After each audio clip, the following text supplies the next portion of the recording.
ശ്വാസമുട്ടലാണ്.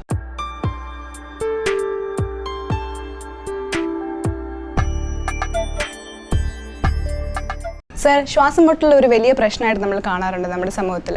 ഡോക്ടറിന്റെ അടുത്ത് വരുന്ന പേഷ്യൻസ് കൂടുതലും ശ്വാസമുട്ടൽ കാരണമായിരിക്കും. തീർച്ചയായിട്ടും ശ്വാസകോശ വിദഗ്ധൻ എന്നുള്ള ഒരു സ്ഥിതിയിൽ പ്രത്യേകിച്ച് ശ്വാസകോശ സംബന്ധമായിട്ടുള്ള ശ്വാസമുട്ടലും അതല്ലാത്തുള്ള രീതിയിലെ ശ്വാസമുട്ടലും പലതും നമ്മളുടെ ഒ പിയിൽ ഏറ്റവും കൂടുതലായിട്ട് നമ്മുടെ ഒ പി പേഷ്യൻസ് എന്ന് പറയുന്നത് ശ്വാസമുട്ടലിന്റെ പ്രശ്നങ്ങളായിട്ടാണ് വരുന്നത്. എന്തൊക്കെ രോഗങ്ങളാണ് സർ ശ്വാസമുട്ടലുമായിട്ട് നമുക്കൊരു സിംറ്റമായിട്ട് കാണാം? നമ്മൾ മെയിനായിട്ട് നോക്കുകയാണെന്നുണ്ടെങ്കിൽ ശ്വാസമുട്ടൽ തനിയെ വരാം, അല്ലെന്നുണ്ടെങ്കിൽ ശ്വാസമുട്ടലിന്റെ കൂടെ ചേർന്നിട്ട് ചുമ, നെഞ്ചുവേദന, കഫക്കെട്ട്, മനസ്സിലായല്ലേ, അല്ലെങ്കിൽ കാലിലെ നീര് വെക്കുന്ന ഇങ്ങനത്തെ പ്രശ്നങ്ങളായിട്ട് വരാം. അപ്പം നമ്മൾ മെയിൻലി മനസ്സിലാക്കേണ്ടത് എന്തുകൊണ്ടാണ് ഈ ശ്വാസമുട്ടൽ ഉണ്ടാകുന്നതെന്ന്.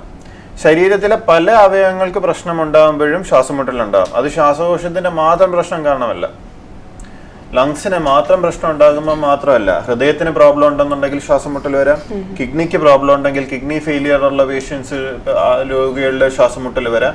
അത് മെയിനായിട്ട് മനസ്സിലാക്കേണ്ടത് ഇത് ഏത് അവയവം കാരണമുള്ള ശ്വാസമുട്ടൽ എന്നുള്ളതാണ്. അപ്പം അത് ഒരു ഡോക്ടറിനെ കണ്ട് മനസ്സിലാക്കിയാൽ അത് നമ്മൾക്കൊരു ഇന്റർവ്യൂ ബേസിസിൽ അത്രയും ക്ലിയർ ചെയ്ത് രോഗികൾക്ക് പറഞ്ഞ് മനസ്സിലാക്കി കൊടുക്കാൻ പറ്റുന്നതല്ല. പക്ഷെ ശ്വാസമുട്ടലിന്റെ പ്രശ്നം മെയിനായിട്ട് വരുന്ന ശ്വാസകോശ സംബന്ധമായിട്ട് വരുന്ന മെയിൻ കുറച്ച് കാരണങ്ങൾ എന്ന് പറയുന്ന ഒന്ന് ആസ്മ എന്ന് പറയുന്ന അസുഖം, രണ്ട് COPD എന്ന് പറയുന്ന അസുഖം. ഇതാണ് മെയിനായിട്ടുള്ള ഏറ്റവും രണ്ട് കാരണങ്ങൾ. പിന്നെ ഇതല്ലാതെ കാണപ്പെടുന്ന വേറെ ഒരുപാട് അസുഖങ്ങളുണ്ട്, ILD, ബ്രോങ്കിക്ടാസിസ്, ഇങ്ങനെ പല അസുഖങ്ങളിൽ ശ്വാസമുട്ടൽ കാണാം. സർ, ഈ COPD എന്നുള്ള അസുഖത്തിനെ കുറിച്ചൊന്ന്. COPD എന്ന് പറയുന്നത് വളരെ നല്ല ചോദ്യമാണത്. COPD എന്ന് പറയുന്നത് chronic obstructive pulmonary disease, chronic obstructive pulmonary disease എന്നാണ് ഈ അസുഖത്തിന്റെ പേര്. മെയിൻലി ഇത് കാണപ്പെടുന്നത് പുകവലിക്കുന്ന ആൾക്കാരിലാണ്. പുകവലി അല്ലാതെ വേറെ പൊല്യൂഷൻ കാരണങ്ങളായിട്ടും വേറെ പല കാരണങ്ങളായിട്ടും ഇത് വരാമെന്നുണ്ടെങ്കിലും വളരെ ശതമാനം പുകവലിക്കുന്നവരിലാണ് COPD എന്ന് പറയുന്ന അസുഖം കാണുന്നത്. COPD എന്ന് പറയുന്ന അസുഖത്തിൽ എന്താ നടക്കുന്നതെന്ന് വെച്ചാൽ നമ്മുടെ ശ്വാസകോശത്തിന്റെ ഘടന, അതിന്റെ ആർക്കിടെക്ചർ, അതായത് നമ്മളൊരു കെട്ടിടം പണിയാണെങ്കിൽ അതിനൊരു ഘടന കാണും, ഒരു ആർക്കിടെക്ചർ കാണും. അതേപോലെ ശ്വാസകോശത്തിന്റെ ഒരു ഘടനയുണ്ട്, ആർക്കിടെക്ചർ. ആ ഘടന ഇല്ലാതാകുന്നു. ആ ഘടന ഇല്ലാതാകാനുള്ള മെയിൻ കാരണം എന്താന്ന് വെച്ചാൽ പുകവലി. നമ്മൾ വലിക്കുന്ന പുക, ഇതിനകത്ത് സിഗരറ്റ്, ബീഡി എന്താണെന്നുണ്ടെങ്കിലും ഒരു സിഗരറ്റിനകത്ത് 4000 തൊട്ട് 6000 കെമിക്കൽ വരെ ഉണ്ടെന്നാണ് പറയുന്നത്. അത് തമാശയല്ല, ആൾക്കാർക്ക് ചിലപ്പോൾ അത് അവിശ്വസനീയമായിട്ട് തോന്നാം. പക്ഷെ തീർച്ചയായിട്ടും അത്രയും തോതിലുള്ള രാസവസ്തുക്കളാണ് നമ്മളുടെ ശ്വാസകോശത്തിൽ, നല്ല ശുദ്ധമായ കാറ്റ് നമ്മൾ ശ്വാസകോശത്തിലോട്ട് വലിച്ചെടുക്കേണ്ടതിൽ നമ്മൾ ഇത്രയും കെമിക്കൽസ് ആണ് വലിച്ചെടുക്കുന്നത്. പക്ഷെ നമ്മുടെ ശരീരം എന്ന് പറയുന്നത് ഭയങ്കര ഹീലിംഗ് കപ്പാസിറ്റി ഉള്ള ഒരു അവയവമാണ്. നമ്മൾ ഭയങ്കരമായിട്ട് നമ്മുടെ ശരീരം നമ്മളെ സപ്പോർട്ട് ചെയ്ത് തരും, നമ്മൾ എന്തൊക്കെ കുരുത്തക്കേട് കാണിച്ചു കഴിഞ്ഞാലും. പക്ഷെ അതിനൊരു ലിമിറ്റ് ഉണ്ടെന്ന് എല്ലാവരും മനസ്സിലാക്കണം. അത് ഓരോ ലിമിറ്റും ഓരോരുത്തർക്കും ഓരോ പോലെ ആയിരിക്കും. അത് അവരുടെ ജനിതക ഘടന അനുസരിച്ചിട്ടാണ്. ചിലവർക്ക് 5 വർഷം പുകവലിച്ചു കഴിഞ്ഞാൽ പ്രശ്നങ്ങൾ വരാം, ചിലവർക്ക് 10 അല്ലെങ്കിൽ 20 വർഷം കഴിഞ്ഞ് ആയിരിക്കാം പ്രശ്നം വരുന്നത്, ചിലവർക്ക് 40 വർഷം കഴിഞ്ഞിട്ടായിരിക്കാം പുകവലിച്ച് 40 വർഷം കഴിഞ്ഞിട്ടായിരിക്കും പ്രശ്നം വരുന്നത്. പക്ഷെ ഒരു കാര്യം മനസ്സിലാക്കുക, എത്ര വർഷമാണെന്നുണ്ടെങ്കിലും നിങ്ങൾക്ക് എപ്പോഴെങ്കിലും പുകവലി കാരണം ഏതെങ്കിലും ഒരു അസുഖം ഏതെങ്കിലും തരത്തിൽ വരാം. അത് COPD അല്ലെങ്കിൽ ക്യാൻസർ, ഏതെങ്കിലും ഒരു രീതിയിൽ അറ്റാക്ക് എന്നുള്ള രീതിയിൽ ശരീരത്തിനെ അഫക്ട് ചെയ്യാം. സർ, നമ്മൾ പുകവലിയും ലങ് ക്യാൻസറും തമ്മിൽ എന്താണ് സർ, നല്ലൊരു ബന്ധമുണ്ടോ? ചിലർ പറഞ്ഞേക്കാം ബന്ധമില്ല, പുകവലിച്ചില്ലെങ്കിലും ലങ് ക്യാൻസർ വരാം, അങ്ങനെ കേട്ടിട്ടുണ്ട്. അപ്പം ലങ് ക്യാൻസർ എന്ന് പറയുന്നത് ശ്വാസകോശത്തിന്റെ അർബുദം അല്ലേ? ശ്വാസകോശത്തിന്റെ അർബുദം എന്ന് പറയുന്നത് പല ടൈപ്സ് ഉണ്ട്. അതിലാണ് ഈ ഒരു കൺഫ്യൂഷൻ വരുന്നത്. ചിലത് പുകവലിക്കുന്നത് കാരണം വരാം, ചിലത് പുകവലിക്കാത്തവരിൽ വരാം, മനസ്സിലായില്ലേ? അപ്പം വളരെ ഒരു ശതമാനം, ഒരു 80 തൊട്ട് 90% വരെ കാണുന്ന ക്യാൻസർ, ശ്വാസകോശത്തിന്റെ ക്യാൻസർ പുകവലിക്കുന്നവരിലാണ് കാണുന്നത്. ഈ ഒരു ക്യാൻസർ എന്ന് പറയുന്നത് നമ്മളുടെ ശരീരത്തിനകത്ത് ഈ കെമിക്കൽസ് ചെന്നിട്ട്, ഈ പുകവലിയിലെ കെമിക്കൽസ് ചെന്നിട്ട് അത് നമ്മുടെ ശരീരത്തിന്റെ ആ നോർമൽ ശ്വാസകോശത്തിന്റെ ഓരോ കോശങ്ങളുടെയും ഘടന ഡാമേജ് ചെയ്യുമ്പോഴത്തേക്കുമാണ് അതിന് തോന്നിയ പോലെ ഡിവൈഡ് ചെയ്യാൻ തോന്നുന്നത് കോശങ്ങൾക്ക്. അപ്പോൾ ഒരു വട്ടി പിടിച്ച അവസ്ഥയാണ് കോശങ്ങൾക്ക്.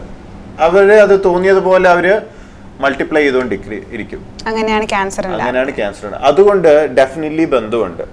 ബന്ധം ഇല്ലെന്ന് പറയാൻ പറ്റത്തില്ല. 100% അത് എവിടെ വേണമെങ്കിലും എഴുതി തരാം. കാരണം ഇത് ഞാൻ പറയുന്ന കാര്യമല്ല, ഇത് തിയറിറ്റിക്കലി പ്രൂവ് ചെയ്തിട്ടുള്ള കാര്യങ്ങളാണ്.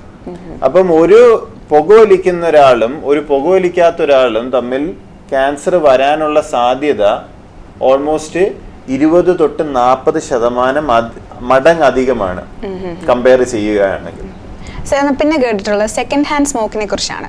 ഇപ്പം സെക്കൻഡ് ഹാൻഡ് സ്മോക്ക് കിട്ടിക്കഴിഞ്ഞാൽ ഉള്ള ആൾക്കാർക്കും ലങ് ക്യാൻസർ വരാൻ സാധ്യതയുണ്ട്. അതെ, അത് പുകവലിക്കുന്നവർ മനസ്സിലാക്കേണ്ട മെയിൻ ഒരു കാര്യം എന്താന്ന് വെച്ചാൽ, നിങ്ങൾ പുകവലിക്കുന്നത് കൊണ്ട് നിങ്ങളുടെ ശരീരത്തിന് മാത്രമല്ല നിങ്ങൾ അഫക്റ്റ് ചെയ്യിപ്പിക്കുന്നത്, അല്ലെ ബുദ്ധിമുട്ടിലാക്കുന്നത്, നിങ്ങളുടെ ചുറ്റുപാടുമുള്ളവരെ കൂടെ നിങ്ങൾ ബുദ്ധിമുട്ടിലാക്കുകയാണ് ചെയ്യുന്നത്. അതിൻ്റെ ഒരു വലിയൊരു നല്ല ഇനീഷ്യേറ്റീവാണ് ഗവൺമെന്റ് പൊതുസ്ഥലങ്ങളിൽ പുകവലിക്കരുതെന്ന് പറഞ്ഞ് ഇപ്പം നമ്മൾ തിയേറ്ററിൽ പോകുകയാണെങ്കിൽ എവിടെയും വളരെ എഫക്റ്റീവായിട്ട് അഡ്വർടൈസ്മെന്റ് കൊടുക്കുന്നത്. അത് വളരെ നല്ലൊരു ഇനീഷ്യേറ്റീവാണ് ഗവൺമെന്റിന്റെ സൈഡിൽ നിന്ന്. അതേപോലെ നമ്മൾക്ക് നൂതനമായ ഒരുപാട് ഇനീഷ്യേറ്റീവ്സ് വേണ്ടിയതായിട്ടുണ്ട്.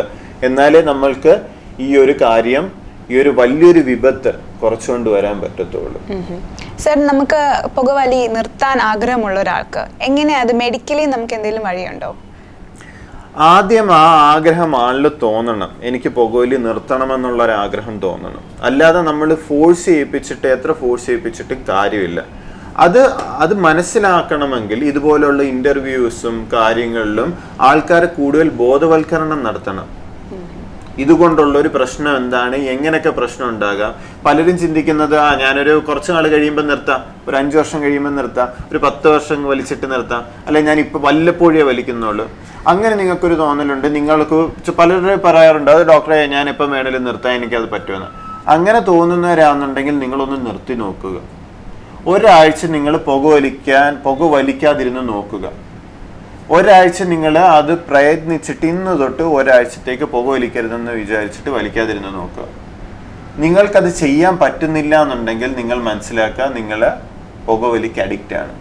ഏറ്റവും കൂടുതൽ അഡിക്ഷൻ ഉണ്ടാക്കുന്ന ഒരു മദ്യത്തിനെക്കാളും അഡിക്ഷൻ ഉണ്ടാക്കുന്ന സാധനമാണ് പുകവലി, സത്യം പറഞ്ഞ. അപ്പൊ അതിൽ നിന്ന് വിട്ടുമാറി വരാൻ വളരെ ബുദ്ധിമുട്ടാണ്. ആ ഒരു സിറ്റുവേഷനിലാണ് നമുക്ക് രോഗികൾക്ക് സപ്പോർട്ട് ചെയ്ത് കൊടുക്കേണ്ടത്. അത് മാനസികമായിട്ട് സപ്പോർട്ട് ചെയ്യണം, അത് മരുന്ന് വെച്ച് സപ്പോർട്ട് ചെയ്യണം. മനസ്സിലായില്ലേ? ഇത് രണ്ടുമാണ് മെയിൻ ആയിട്ടുള്ള കാര്യങ്ങൾ. അതൊരു പ്രക്രിയയാണ്. അത് നമ്മൾ ജസ്റ്റ് ഒരു കുറിപ്പ് എഴുതി കൊടുത്തിട്ട് ഈ മരുന്ന് കഴിച്ചോ പുകവലി നിന്നോളും എന്ന് പറയുന്നൊരു കാര്യമല്ലത്. അത് നമ്മൾ രോഗിയും രോഗിയുടെ ബന്ധുക്കളുമായിട്ടിരുന്ന് സംസാരിച്ചിട്ട് അവർക്ക് പുകവലി നിർത്തുമ്പോൾ ഉണ്ടാകുന്ന പ്രശ്നങ്ങൾ എന്തൊക്കെയാണ്, അപ്പം നമ്മൾ എങ്ങനെ സപ്പോർട്ട് ചെയ്ത് കൊടുക്കണം, ഈ കാര്യങ്ങളെല്ലാം ഡീറ്റെയിൽ ആയിട്ട് പറഞ്ഞ് മനസ്സിലാക്കി അവരുടെ ഒരു വിശ്വാസം ആർജിച്ചതിന് ശേഷമേ നമുക്കത് ചെയ്യാൻ പറ്റൂ. അല്ലാതെ ഒറ്റൊരു കുറിപ്പ് കൊണ്ട് എഴുതാൻ പറ്റുന്ന കാര്യം. മരുന്നുകൾ ഇപ്പം മാർക്കറ്റിലുണ്ട്, പക്ഷെ അത് എല്ലാവർക്കും ഒരേ രീതിയിൽ മരുന്ന് കൊടുക്കാൻ പറ്റത്തില്ല. അത് നമ്മൾ ഓരോ കാറ്റഗറി അനുസരിച്ചിട്ടാണ് നമ്മൾ നോക്കിയിട്ട് കൊടുക്കേണ്ടത്, ആർക്ക് എങ്ങനെയൊക്കെ വേണമെന്നുള്ളത്.